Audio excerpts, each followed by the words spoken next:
No primeiro domingo dessa série de mensagens, o pastor Marcelo, ele falou que em algumas mensagens, e isso pode acontecer, e eu acredito que vai acontecer muito hoje aqui, vai ter uma pegada não de pregação, mas quase uma pegada de aula. Né? Porque em alguns momentos a gente quer esmiuçar a ideia de evangelho, e quando a gente tenta esmiuçar a ideia de evangelho, acaba se aprofundando muito nas escrituras e às vezes tem uma dificuldade em alguns aspectos de aplicações para a vida. Mas sempre a gente vai estar tentando buscar aplicações. O evangelho é totalmente aplicável à vida. Mas há momentos que você vai perceber aqui que eu vou caminhar pela Bíblia e mostrar e compartilhar com a igreja esse evangelho que brota de toda a Bíblia, de toda a Escritura. Não apenas do Novo Testamento, mas do Antigo Testamento. Toda a Bíblia é o evangelho de Deus. O evangelho de Deus é a resposta de Deus para o pecado. O homem caiu. Qual foi a resposta? Evangelho.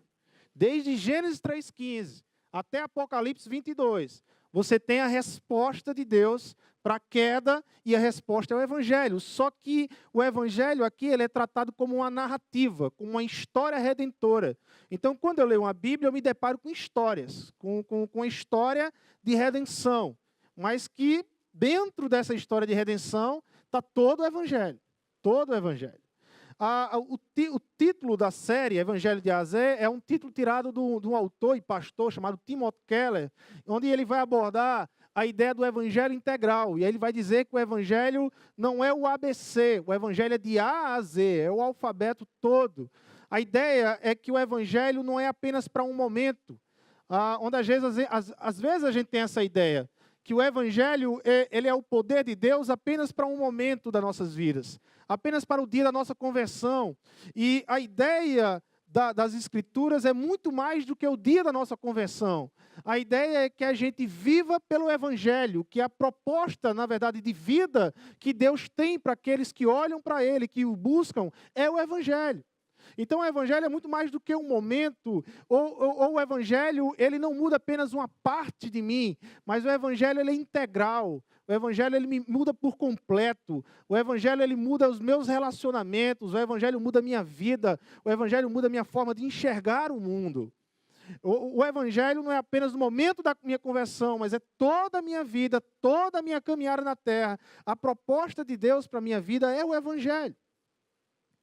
E se o Evangelho é tudo isso, então um país que ele é evangelizado é um país extremamente abençoado, porque o Evangelho não muda apenas a minha percepção da existência de Deus, mas o Evangelho muda tudo. Muda meus conceitos morais, muda os meus conceitos de economia, muda como eu enxergo a política, muda tudo. E baseado nisso, e em cima dessa afirmação, observe essa colocação, ou essa observação aqui, esse pressuposto aqui.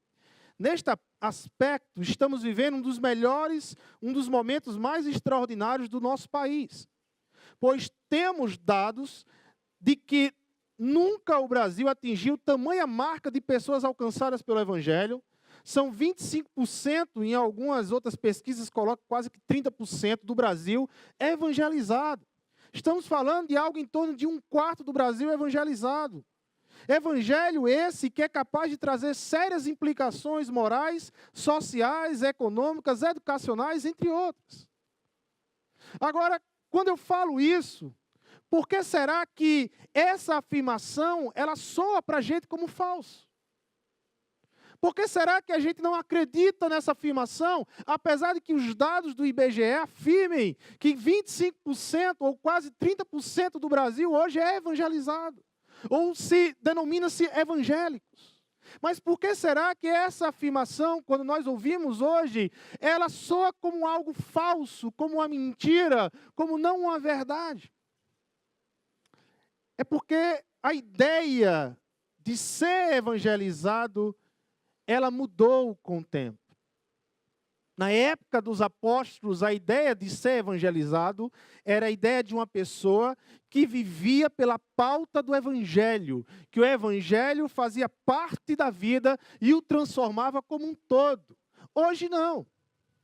A ideia de ser evangelizado já não é a mesma ideia de render-se ao evangelho. Hoje, uma coisa é ser evangelizado, outra coisa é uma vida que rende-se ao evangelho. A ideia de ser evangelizado em nossa cultura hoje é fazer proselitismo.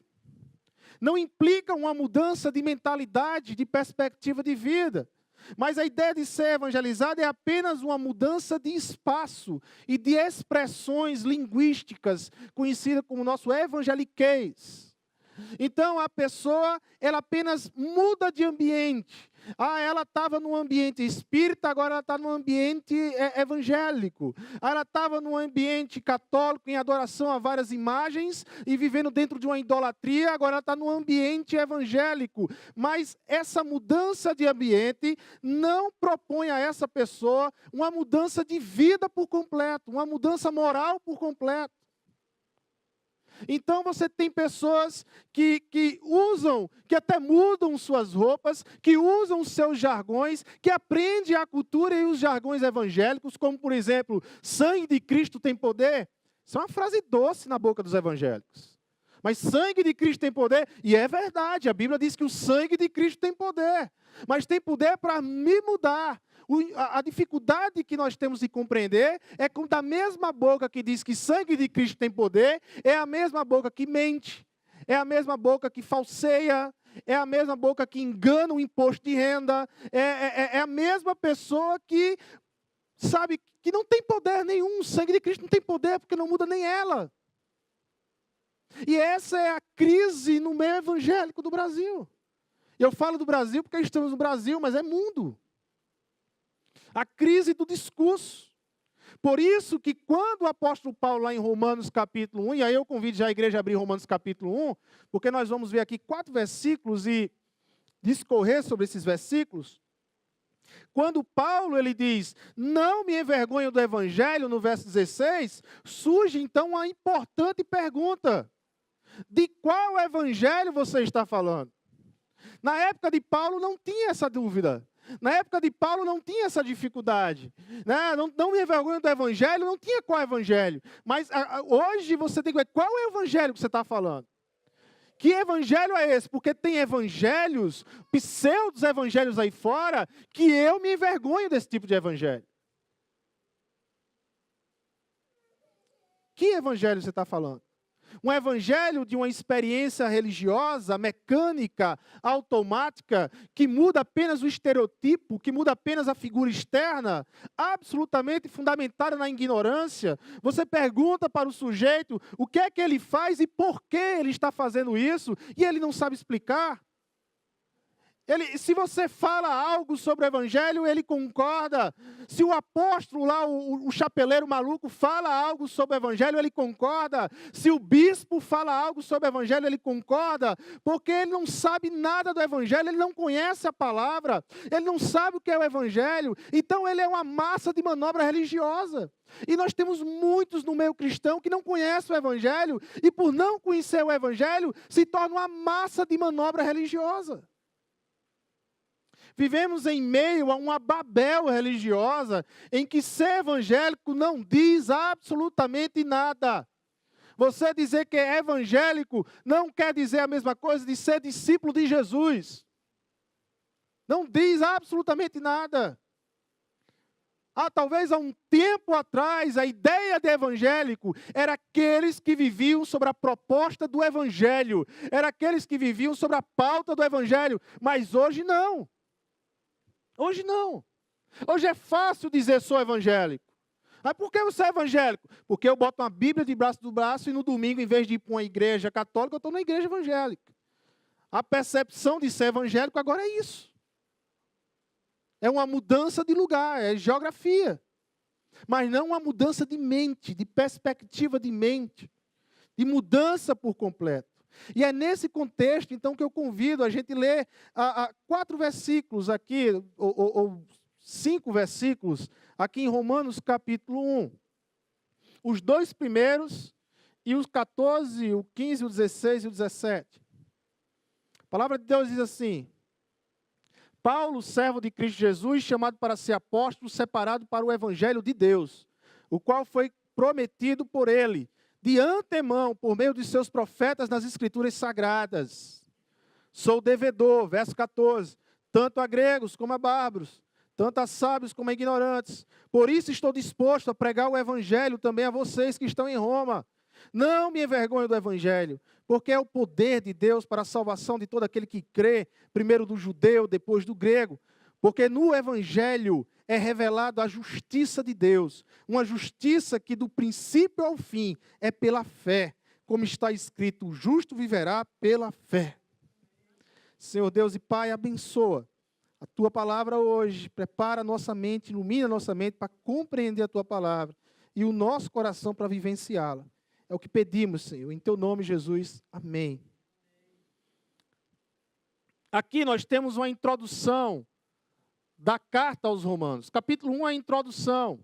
E é a maior introdução de todas as cartas do apóstolo Paulo. Porque nós estamos diante aqui do maior tratado teológico que o apóstolo Paulo faz nas Escrituras.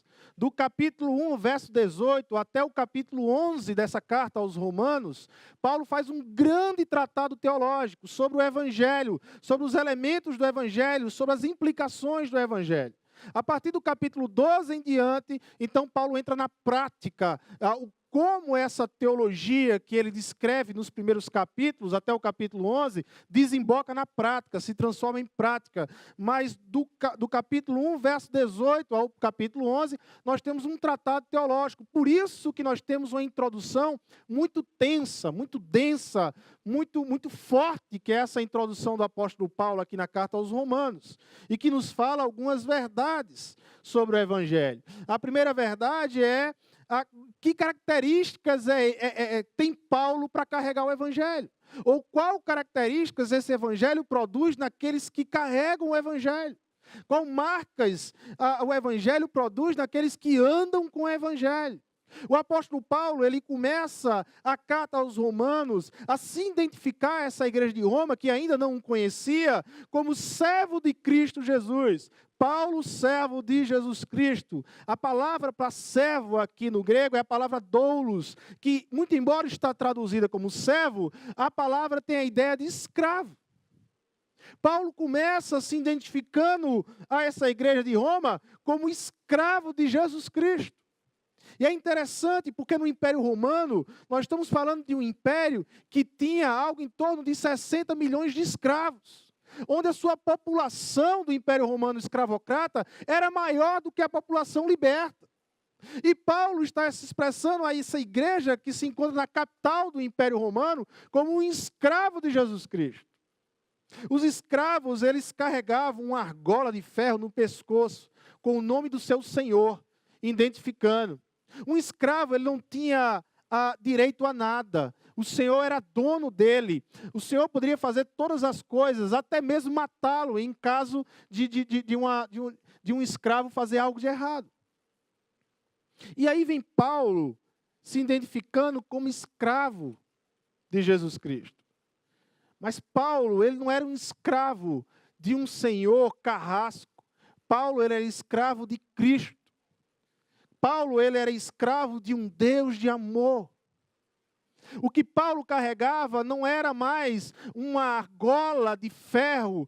A identificação dele não era uma argola. A identificação dele era o amor de Deus. O que Paulo carregava era o Evangelho. O que o identificava Paulo como escravo de Jesus Cristo era o Evangelho. Essa era a argola que Paulo carregava.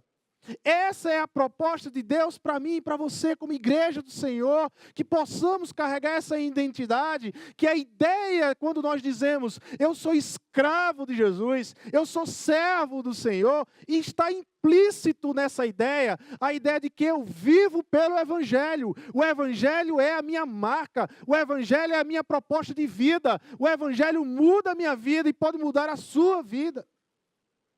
Essa é a proposta de Paulo como escravo do Senhor. Essa é a vida de um servo do Senhor Jesus Cristo. Ele não desassocia. Eu pertenço a Jesus, mas o evangelho de Jesus eu não quero viver. Não existe isso. Eu pertenço a Jesus, logo eu vivo pelo evangelho de Jesus Cristo. Essa é a proposta de Jesus para a igreja. Essa é a proposta de Jesus para a minha vida e para a sua vida.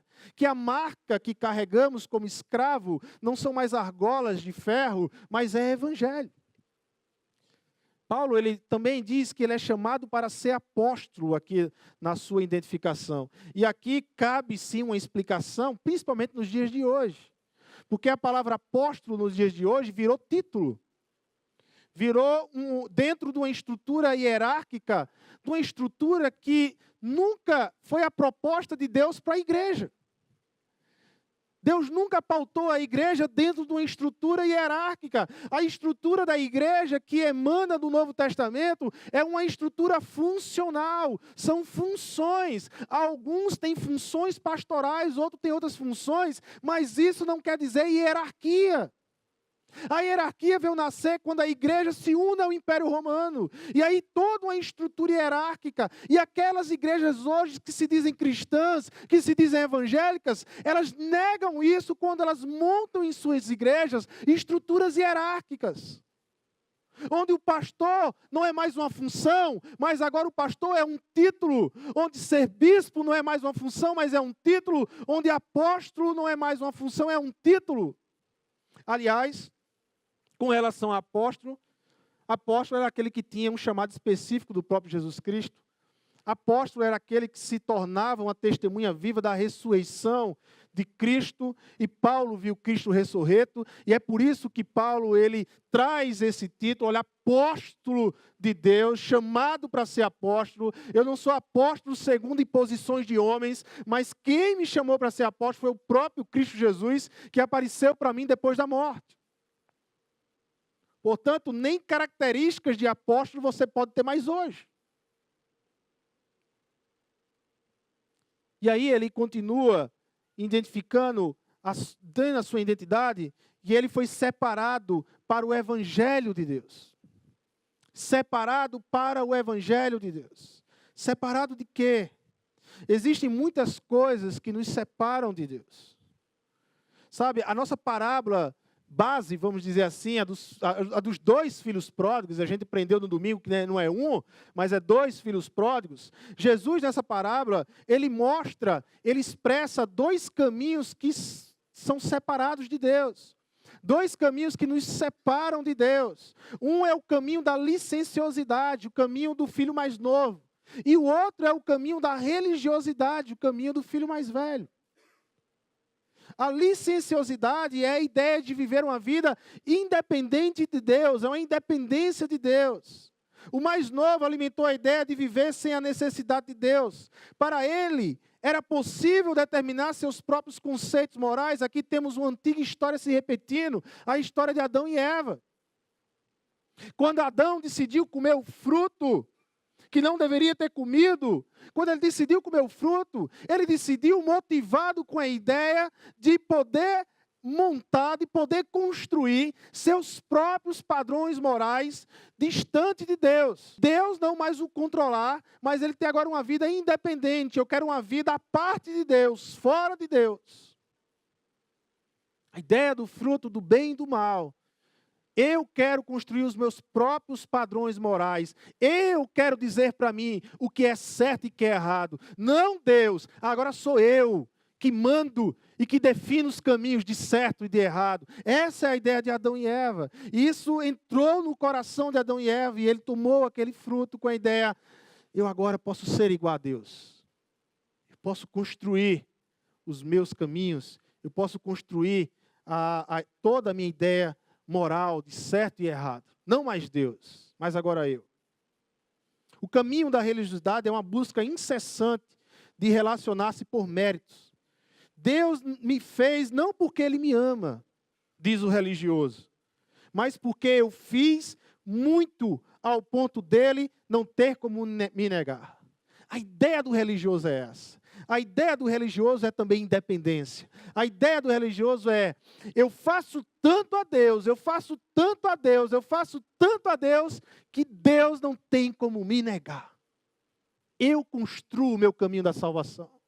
Eu construo o meu próprio caminho. Nesse aspecto, os dois, tanto o mais novo como o mais velhos, são dois meninos egocêntricos, egoístas, voltados para si mesmos, e que precisam aprender com seu pai que o segredo da vida não é a satisfação do ego, mas o segredo da vida é a autodoação em amor. Todos os dois precisavam aprender e ter a lição disso. Separado para o Evangelho é viver sobre a expectativa de se doar para o próximo. Porque o Evangelho não foi dado para ficar preso comigo, nem preso com você, mas o Evangelho chegou a nós para ser proclamado. O Evangelho chega a nós, mas ele já chega com a proposta do outro. Ele já chega mudando a minha vida, mas para mudar a vida do outro. Apontando o outro. Foi para isso que Deus nos separou. Com isso, Deus tem nos livrado de nós mesmos, propondo uma vida a partir dele e não da nossa. O Evangelho, Paulo diz, ele é de Deus. Eu fui separado para o Evangelho de Deus. O Evangelho é de Deus. E o que é que Paulo está querendo dizer com isso? Paulo está querendo dizer que o Evangelho não é uma invenção humana. Paulo está querendo dizer que o Evangelho não é uma invenção dele, não nasceu na cabeça dele, não nasceu na cabeça dos apóstolos. O Evangelho, ele é de Deus. Ele, Paulo, era apenas um canal, uma ferramenta pela qual o Evangelho era anunciado na terra. A igreja é apenas um canal, uma ferramenta a qual o Evangelho é anunciado na terra, mas o Evangelho não é da igreja, o Evangelho é de Deus. É de Deus, pertence a Ele, dado à igreja, mas é dele. O Evangelho são as boas novas de Deus para um mundo perdido. Sem esta convicção, nós não vamos anunciar o Evangelho. Se nós não tivermos a convicção de que o Evangelho é de Deus, dado a nós para um mundo perdido, nós não vamos anunciar o Evangelho. Nós vamos ter a tendência, nós vamos ser tentados pelo nosso egoísmo e egocêntrico a guardar o Evangelho conosco. Mas se nós entendemos que o Evangelho é a proposta de Deus para todo pecador, então nós vamos poder anunciar esse Evangelho lá fora. O Evangelho não nasceu hoje. O Evangelho não nasceu na época de Jesus Cristo. O Evangelho não nasceu na época do apóstolo Paulo. Muitas vezes, quando a gente lembra do Evangelho, nós linkamos apenas com o Novo Testamento e não entendemos que, na verdade, a Bíblia toda é o Evangelho. De Gênesis capítulo 3, verso 15, a Bíblia toda, até Apocalipse 22, está encharcada, permeada do Evangelho de Deus, dos elementos do Evangelho. O Evangelho é a resposta de Deus para o pecado. É por isso que no verso 2, o apóstolo Paulo ele vai dizer, o qual foi prometido por ele de antemão, por meio dos seus profetas nas Escrituras Sagradas. Desde as Escrituras, e aqui Escritura Sagrada, Paulo está se referindo ao Antigo Testamento. Desde o Antigo Testamento, o Evangelho já era prometido, o Evangelho já era expresso, talvez ainda não bem construído, mas já era prometido, porque o ápice desse Evangelho, o ápice da revelação do Evangelho é Jesus Cristo. Tudo converge em Jesus. O Antigo Testamento e o Novo Testamento, tudo converge na pessoa de Cristo Jesus. É por isso que Jesus ele é o centro do Evangelho. Centro do Evangelho. Perceba algumas questões com relação ao Antigo Testamento e você vai começar a enxergar o Novo e o Antigo sendo linkado com Jesus Cristo, ou sendo respondido melhor a partir de Jesus Cristo. Josué, o livro de Josué no Antigo Testamento, até 2 Crônicas, nós temos aqui vários livros que são chamados livros históricos, de Josué a 2 Crônica. E esses livros históricos, eles falam a respeito da aliança. Todos eles vão abordar a natureza da aliança de Deus com o povo de Israel. A aliança essa que foi renovada lá em Êxodo capítulo 6, 7. A aliança essa que foi dada a Abraão e foi renovada quando o povo saiu do Egito. Eu vos tornarei por meu povo e serei vosso Deus, e sabereis que eu sou o Senhor vosso Deus, que vos tiro de debaixo das cargas dos egípcios. Êxodo capítulo 6, verso 7. E todos os livros históricos, tanto no período da monarquia unificada como na monarquia dividida, todos os livros históricos falam da natureza dessa aliança que Deus tem com Israel e com esse povo. Mas veja, uma das grandes questões do Antigo Testamento é: essa aliança de Deus, ela é condicional ou essa aliança de Deus é incondicional? Porque tem horas que Deus diz assim: porque vocês quebraram a aliança, vou podá-los e amaldiçoá-los para sempre. Deus condicionou? Mas tem horas que o próprio Deus diz assim no Antigo Testamento: embora vocês tenham me rejeitado, nunca os abandonarei completamente. Ela é incondicional? Quando nós olhamos o Antigo Testamento, nós temos momentos que entendemos que é condicional. Mas há outros momentos que entendemos que ela é incondicional. E aí vem Jesus lá em Mateus, dizendo: Deus meu, por que me abandonaste? A grande pergunta é, afinal de contas, que aliança é essa? Ela é uma aliança condicional ou ela é uma aliança incondicional? Como eu disse, tudo converge em Cristo Jesus.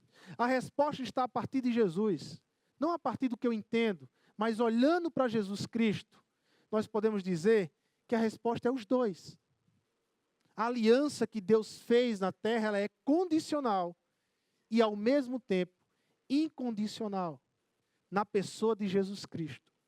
Jesus, ele veio e cumpriu as condições para que Deus pudesse nos amar incondicionalmente. Todas as condições da aliança foram cumpridas em Jesus Cristo. E desse cumprimento saiu o amor incondicional de Deus para com o seu povo. Portanto, a aliança ela é condicional na pessoa de Jesus, mas ela é incondicional em nossas vidas. Veja, Isaías também tem essa tensão. Na primeira parte do capítulo 1 ao capítulo 30 de Isaías, vemos Isaías mostrando, nos revelando um rei soberano que virá para restaurar e endireitar todas as coisas. Mas na segunda parte, vemos um servo que, apesar de cumprir tudo corretamente, é um servo sofredor. Isaías não entendia muito bem, mas acreditava porque as visões vinham de Deus. Apenas quando Cristo aparece na história, é que compreendemos as pontas que parecem soltas no Antigo Testamento e fazem agora todo sentido em Jesus Cristo.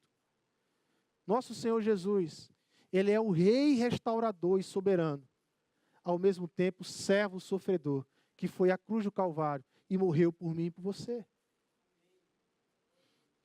O Evangelho conta as boas novas de Deus, de um Deus que não nos abandonou, mesmo quando a gente decidiu abandonar Deus. Ele quis ser nosso Deus Emanuel, nosso Deus conosco. Veja a questão da figura do templo. Templo do Antigo Testamento. Templo é um lugar de encontrar-se com Deus. Templo é um lugar de encontro com Deus. Nessa perspectiva de templo, de um lugar de encontrar com Deus, qual foi o primeiro templo que existiu na terra? O Jardim do Éden. O jardim era o primeiro templo onde Adão e Eva encontravam-se com Deus. Era um lugar de encontro de Adão com Deus, de Eva com Deus. Mas o jardim, Adão e Eva foi expulso do jardim pelo pecado, deixou o jardim, passou-se um tempo e Deus agora manda se construir um novo ponto, um novo lugar de encontro, o tabernáculo, passa a ser esse ponto de encontro com Deus. Depois passa-se o tabernáculo, vem o templo de Salomão, que passa a ser um lugar de encontro com Deus. Depois passa-se o templo de Salomão e chega-se ao verdadeiro templo do Senhor Deus aqui na terra, o nosso Senhor Jesus Cristo, templo de Deus, lugar de encontro com Deus, não mais um templo fixo, não mais um templo fechado, mas um templo itinerante, que anda, que toca, que se relaciona, que ama, que restaura, que cura, que fala do reino.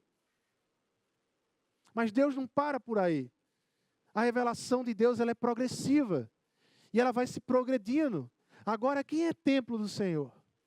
Aonde é que Deus habita agora? Ele habita em mim e em você, meu irmão. Nós somos templos do Senhor. Mas a Bíblia diz lá em Apocalipse 22 que um dia voltaremos ao jardim. Ela conta, ela fala desse jardim, a árvore da vida vai estar lá. Voltaremos àquele templo maravilhoso, a um templo que nunca mais cessará sobre as nossas vidas. Eternamente, andar com Deus, estar com Cristo Jesus de forma eterna. Veja, as boas novas é que Deus decidiu estar conosco e não nos abandonou, mesmo quando nós nos decidimos abandonar. O Evangelho também tem seus personagens que progridem até Jesus. Todo o Antigo Testamento está repleto de personagens que prefiguram Jesus Cristo, que apontam para Jesus Cristo. Jesus é a compreensão total da realidade de alguns personagens reais que viveram o seu tempo com Deus. Por exemplo, Jesus, ele é o verdadeiro e superior Adão, que passou no teste do jardim e cuja obediência nos é imputada. 1 Coríntios capítulo 15. Jesus é o nosso verdadeiro e superior Abel, que embora tenha seu sangue derramado inocentemente, tem um sangue que agora clama por nossa absolvição e não mais por nossa condenação, que foi o sangue de Abel. Jesus é o nosso verdadeiro e superior Abraão, que respondeu ao chamado de Deus para abandonar o seu lar e partir para o desconhecido, sem saber para onde ia, como diz Hebreus capítulo 11, no intuito de criar um novo povo para Deus. Jesus é o verdadeiro e superior José, que sentado à mão direita do rei, perdoa os que venderam e traíram e usa o seu novo poder, não para condenar, mas para nos salvar. Toda a Bíblia está repleta do Evangelho do Senhor. Toda a Bíblia está repleta da salvação. Toda a Bíblia está repleta da redenção. Toda a Bíblia está repleta de perdão, de graça, do Antigo Testamento ao Novo Testamento. Porque, na verdade, o nosso Deus é um só e o Evangelho ele é um só. Portanto, é bem certo, como o apóstolo Paulo diz, que o Evangelho já tinha sido anunciado bem antes das Escrituras.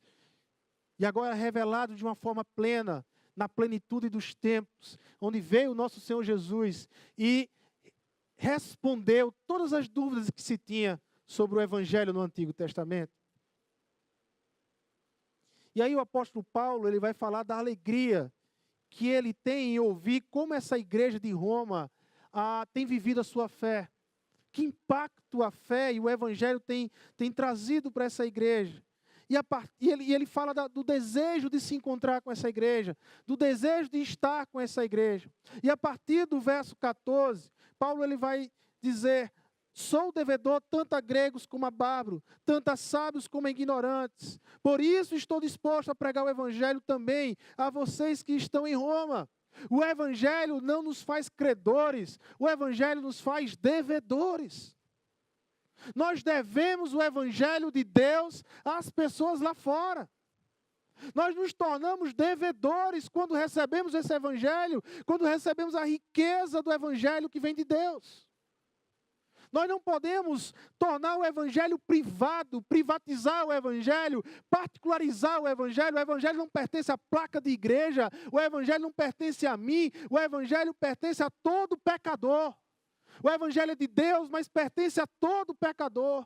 Quando eu prendo o Evangelho comigo, eu estou em desencontro com Deus, eu estou andando fora da vontade de Deus.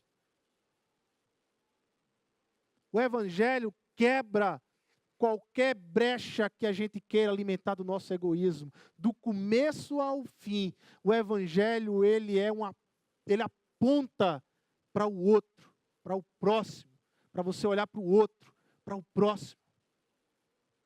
Ele não te pertence, ele não me pertence. O Evangelho pertence ao pecador que está lá fora. A mim que sou pecador que precisa ser transformado e ao pecador que está lá fora. Ele vem para nos restaurar. Por isso que o apóstolo Paulo, ele vai dizer no verso 16, aquela célebre frase: eu não me envergonho do evangelho, porque o evangelho é um poder de Deus. Agora, por que Paulo ele diz isso? Porque Paulo ele começa o verso 16 dizendo: olha, eu não me envergonho do evangelho. Afinal de contas, há do que se envergonhar do evangelho? Naquela época, o evangelho tem elementos que, de repente, no coração da pessoa que não conhece o evangelho, se envergonha. Porque a gente deve lembrar que o evangelho veio por meio de um carpinteiro. Um carpinteiro de Nazaré. Um vilarejozinho que não valia nada na região. Já dizia Natanael: pode vir coisa boa de Nazaré? Vem o evangelho de Nazaré, que viveu entre pecadores. Jesus andou, viveu, se alimentou, jantou entre pecadores. Jesus não foi a templos. Jesus não ficou nos templos dizendo: pecadores, venham até mim. Não, Jesus ele foi aos pecadores. Esse é o ide do evangelho. Eu quero viver o evangelho, então vá aos pecadores. Porque aquele que é a base do evangelho, aquele que é o centro do evangelho, aquele que viveu, que materializou, que encarnou o evangelho no nosso meio, esse andou entre pecadores. E promoveu o evangelho entre pecadores.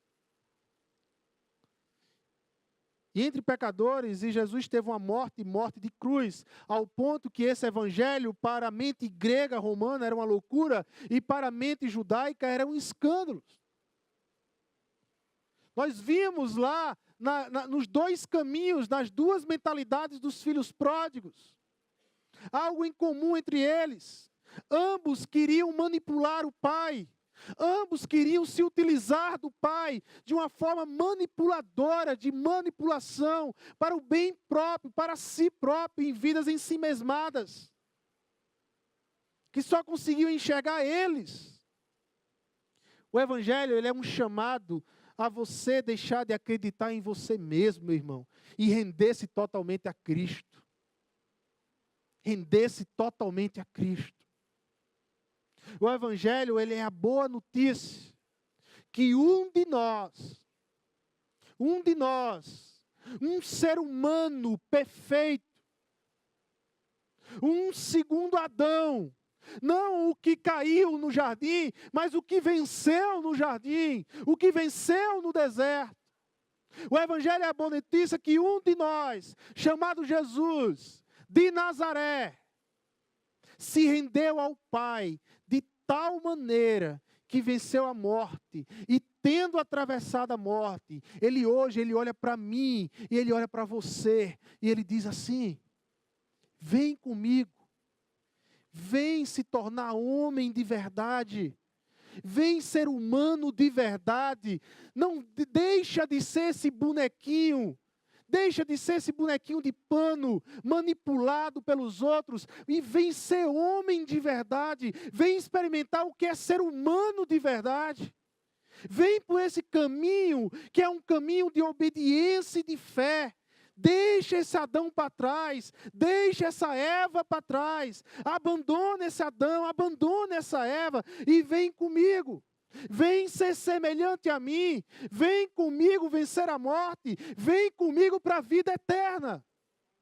É esse o chamado do evangelho, é isso que Jesus, que encarnou o evangelho aqui na terra, tem nos chamado a sermos humanos melhores, a sermos humanos semelhantes a Ele. É deste evangelho que Paulo, ele não se envergonha. É este o poder transformador que estamos falando. Embora, em termos de destino, nosso destino é o novo céus e a nova terra. Mas em termos de destino de vida, de perspectiva de vida, o meu destino e o seu destino é Cristo. Como diz lá em Efésios capítulo 4, verso 13, em que Deus está nos aperfeiçoando a perfeita varonilidade a partir de Cristo Jesus, como parâmetro Jesus Cristo. Eu e você, caminhando, sendo transformado por esse evangelho, que é o poder de Deus. E aqui poder, apesar de que a expressão grega é a dínamos, que é uma ideia que alguns vão falar de dinamite, mas não podia estar na cabeça de Paulo a ideia de dinamite, porque a dinamite não era nem sequer inventada nessa época.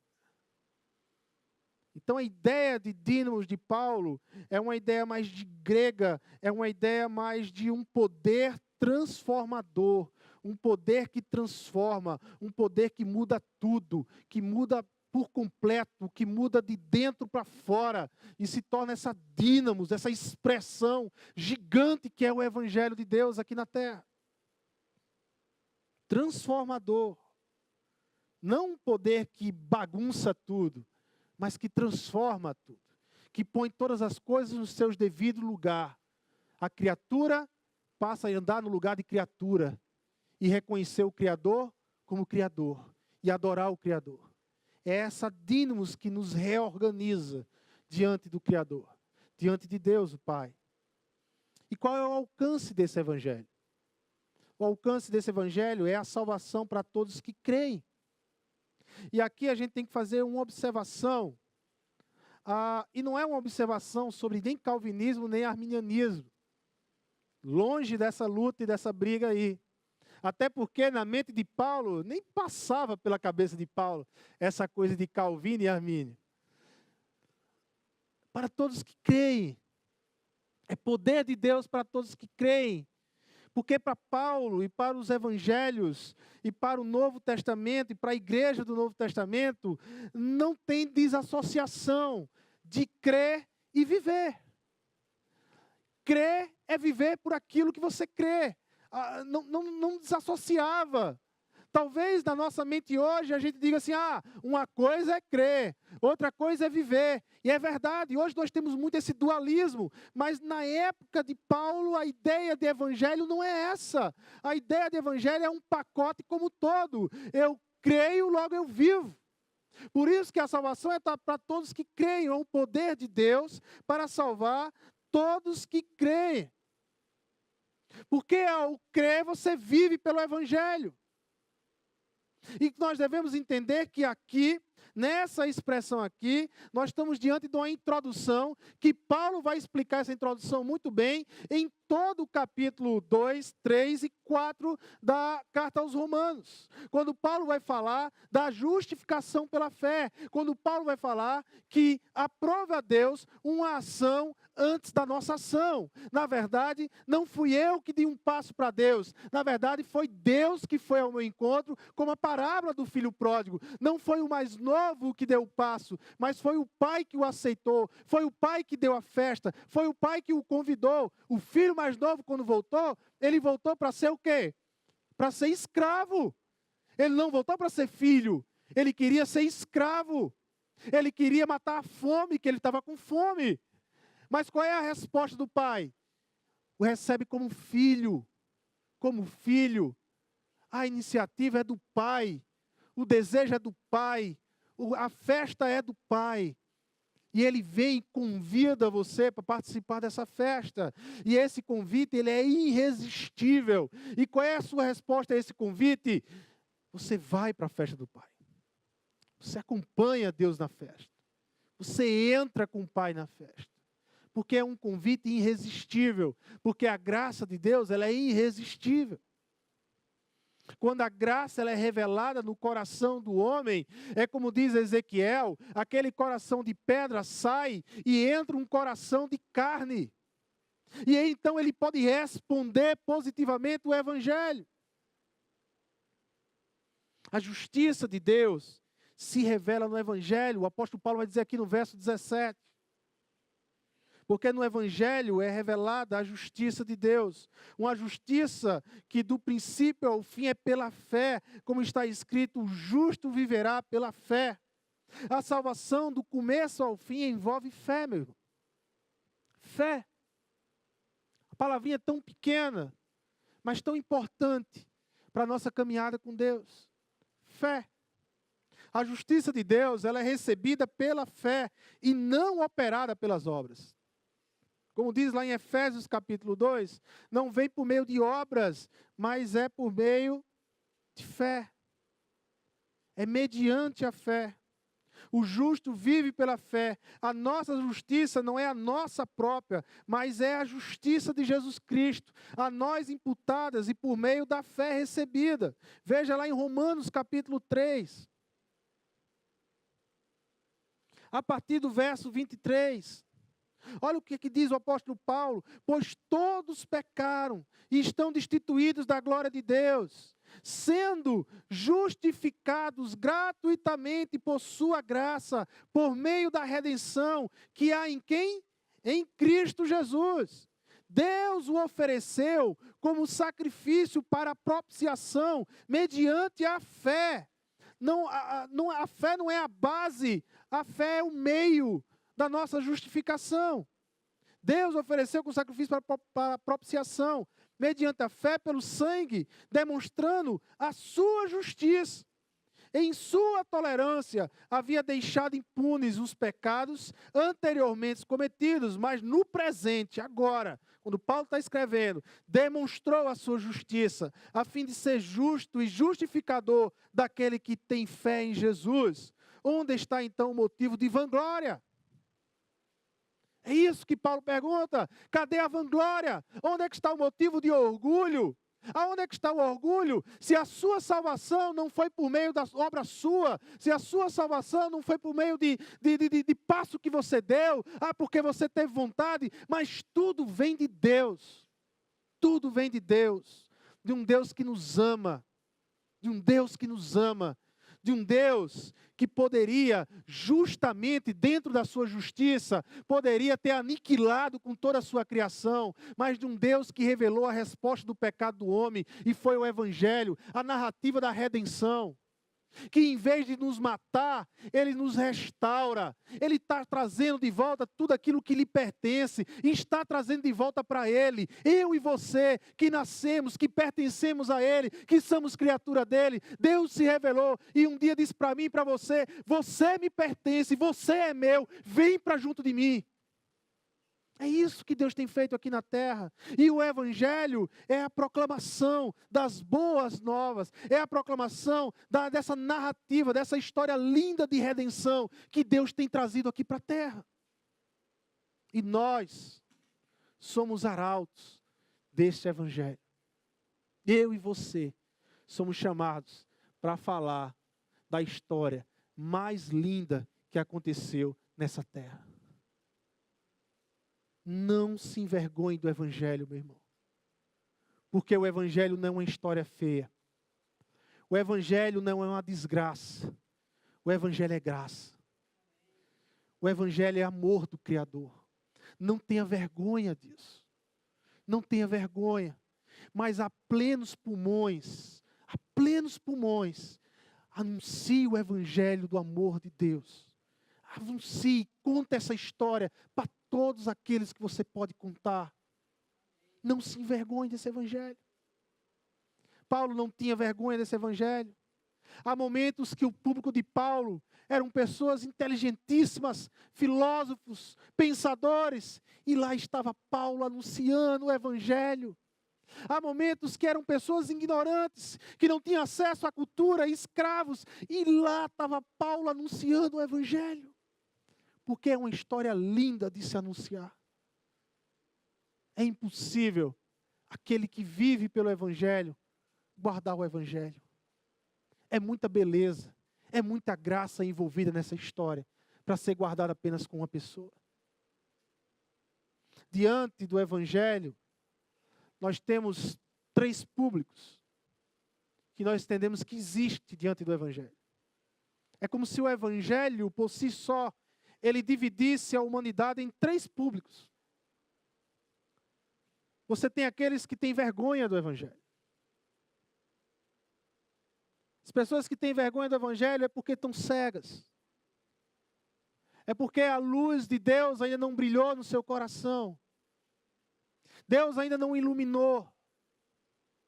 Mas se você é um daqueles que tem vergonha do Evangelho, que ainda não compreendeu quem é Jesus como Senhor e Salvador da sua vida, que ainda não experimentou a libertação, eu creio que esta noite Deus lhe trouxe aqui para anunciar o Evangelho, para falar do Evangelho e para lhe libertar e você deixar de ter vergonha do Evangelho e passar a viver pelo Evangelho.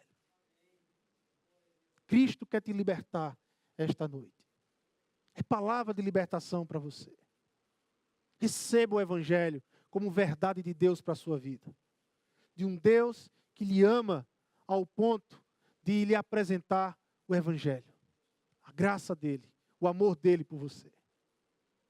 Mas há aqueles que são a vergonha do Evangelho.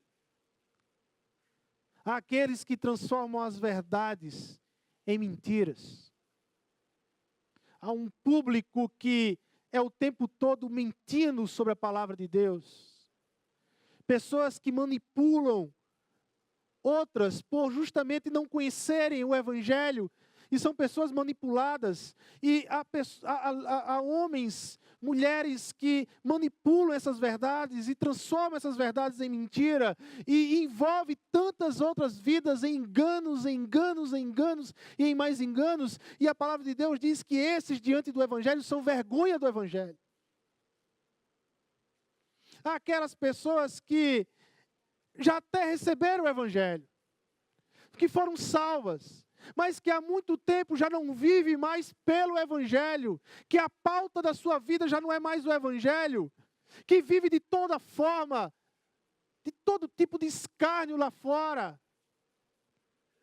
que vive uma vida ou licenciosa, ou religiosa lá fora, e que se torna a vergonha desse Evangelho libertador. Eu creio que Deus tem trazido você hoje à noite, ao falar do Evangelho, para lhe restaurar pelo Evangelho. Para você hoje restaurar a sua vida com Deus. Se você não tem vivido lá fora de acordo com o Evangelho, hoje é noite de restauração na sua vida. Seja restaurado pelo Evangelho, receba o Evangelho, peça perdão a Deus, confessa ao Senhor e volte a viver pautado por esse Evangelho, que é a verdade de Deus para a sua vida. E há aqueles que não se envergonham do Evangelho, aqueles que continuam a anunciar o Evangelho, aqueles que continuam a lutar e a viver pelo Evangelho. E aqui, a ideia de uma irrepreensividade, é preciso a gente explicar o que é irrepreensível nas Escrituras.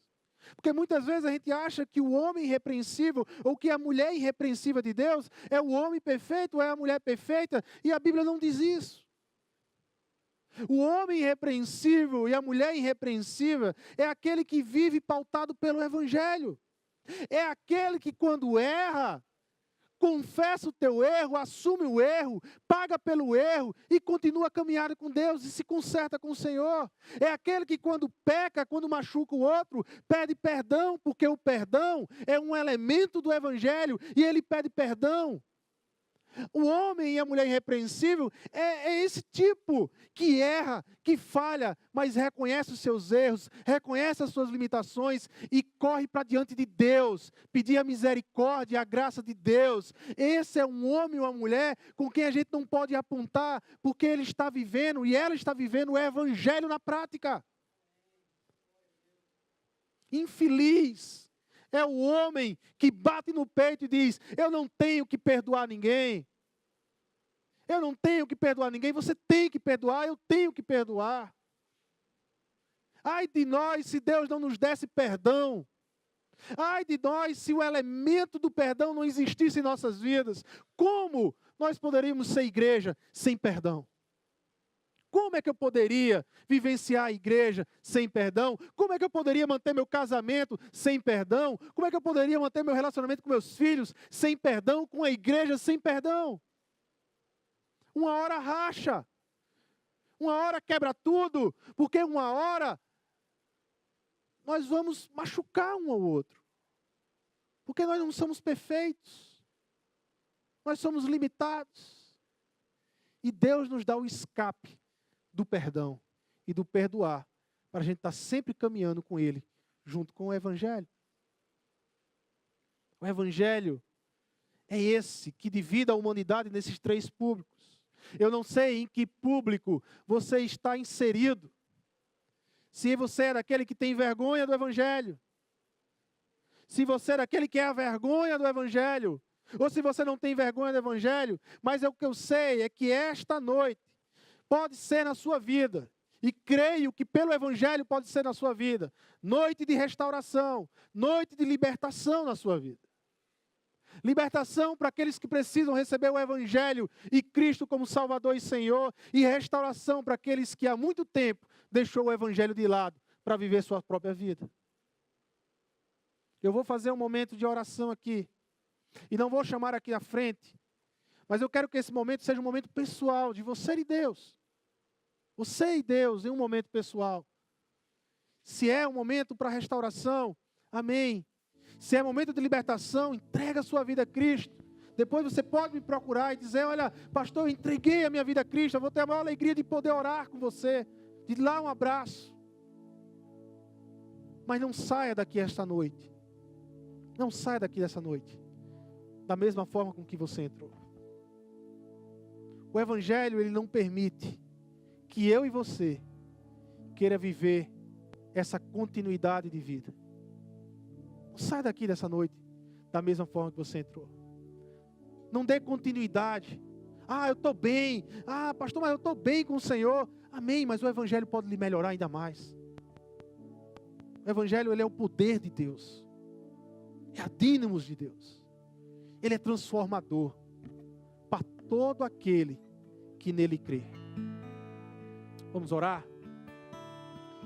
Senhor Deus e Pai, quero aqui te pedir, Senhor, a tua bênção sobre a tua igreja esta noite, sobre a vida de cada um que está aqui esta noite. Há aqueles que nesse momento, Senhor, podem estar falando com o Senhor e pedindo a libertação da alma, entregando o coração ao Senhor, enxergando Jesus como Salvador e Senhor de suas vidas, se entregando ao Evangelho. Ó Senhor Deus e Pai, ilumina a mente destes, transforma o coração destes, para que estes possam responder positivamente o Teu Evangelho. Mas há aqueles aqui, Senhor, que já conhecem o Teu Evangelho, que já foram impactados pelo Teu Evangelho, que já viveram até um período pautado pelo Teu Evangelho, mas em algum momento da vida abandonou o Teu Evangelho para andar pelas próprias pernas, não entendeu o Teu chamado de transformação, não entendeu que o Senhor Jesus continua a chamar, a convidar, a chamar para ir pelo caminho da mudança, da transformação, que nós vamos permeando, conhecendo o Teu Evangelho de forma mais profunda, e isso vai nos transformando. A esses, Pai amado, é noite de restauração, e eu te peço, Senhor, pelo Espírito Santo de Deus, restaura essas vidas, Senhor, restaura, aquece o coração dessas vidas, faz incendiar o coração de cada um aqui, a restaurar, a viver a alegria do Teu Evangelho. Não permita, Senhor, que esta noite venha a ser noite de continuidade, mas que venha a ser uma noite de transformação, porque o Evangelho é o poder de Deus para transformar a vida de todo aquele que nele crê. E eu creio, Senhor, no Teu Evangelho, e nós como igreja cremos, Senhor, no Teu Evangelho. Portanto, vem com o Teu Evangelho nos transformar, Pai. Vem nos transformar, vem nos tornar seres humanos melhores, mais próximos do Senhor Jesus. Nos ajuda, Senhor, em Teu nome, Pai. É pelo Teu amor, Deus, e pela graça do Teu Filho amado Jesus Cristo, e a consolação do Espírito Santo de Deus, que esteja sempre conosco, durante toda a semana, toda a nossa vida, e que possamos, ao sairmos daqui, sermos desafiados a vivenciar o Teu Evangelho diariamente, a começar pelo nosso lar. É em Teu nome, Jesus, que nós oramos e Te agradecemos. Amém, amém e amém.